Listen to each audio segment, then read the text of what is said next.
عن ابي هريره رضي الله عنه ان رسول الله صلى الله عليه وسلم قال আবু হুরায়রা রাদিয়াল্লাহু আনহু থেকে বর্ণিত তিনি বলেন রাসূল সাল্লাল্লাহু আলাইহি ওয়াসাল্লাম বলেছেন আলা আদুল্লুকুম আলা ইয়ামহুল্লাহু বিহিল খাতায়া ওয়া ইয়ারফা'ু বিহি দারাজাত।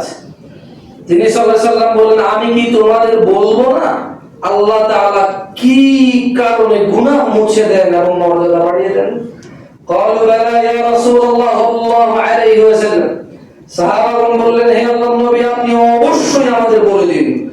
قال তিনি সাল্লাল্লাহু আলাইহি ওয়াসাল্লাম বললেন ইসবাগুল ওযুই আলাল মাকারিহ, কষ্ট হওয়া সত্ত্বেও পরিপূর্ণরূপে ভালোভাবে ওযু করো। ওয়া কাসরাতুল খুতা ইলাল মাসাজিদ, মসজিদের দিকে বেশি বেশি পায়ে যাতায়াত করো এবং এক নামাজ শেষ করে পরবর্তী নামাজের জন্য অপেক্ষায় থাকো। যালিকুমুর রাবাত, আর এটাই হলো রিবাত, আল্লাহর রাস্তায় পাহারা দেওয়ার মর্যাদা। কষ্ট সত্ত্বেও পরিপূর্ণ ওযু করবেন, এক নামাজ থেকে আরেক নামাজের অপেক্ষা করবেন, এটা হচ্ছে আল্লাহর রাস্তায় পাহারা দেওয়ার কি মর্যাদা।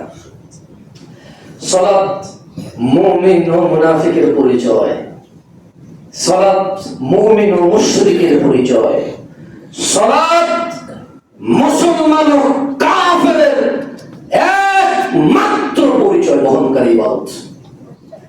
এই পৃথিবীতে কোরআন ও সুন্নাহ এমন আর কোন ইবাদত নেই যেটা মুসলমান আর অমুসলমানকে পার্থক্য করে, আর কোন ইবাদত নেই। আজকে উপস্থিত মুসল্লিনে কেরাম, যদিও আমি দুঃখিত, আমি খুব বেশি সম্বোধন করে বলতে পারি না, ওয়াজ মাহফিলে গেল কারা দিছে সভাপতি ভাবে আমি বড় উপস্থিত নাই, যাই ওয়াজ করে চলে আসি। সবার প্রতি আমি কৃতজ্ঞ, আপনাদের প্রতি কৃতজ্ঞ যারা আল্লাহর দ্বীন কায়েমের উদ্দেশ্যে মানুষকে বসার সুযোগ করে দিয়েছেন। আল্লাহ আপনাদের সেই তৌফিক দিয়েছেন, কবুল করুন। আমি দোয়া করি যারা আজকে এখানে সালাতে আসছেন যাতে আপনারা শুধু জুমার সালাত আদায়কারী হিসেবে না মৃত্যুবরণ করেন, 5 ওয়াক্ত সালাত আদায়কারী হিসেবে আল্লাহ মৃত্যুবরণ করতে দান করুন।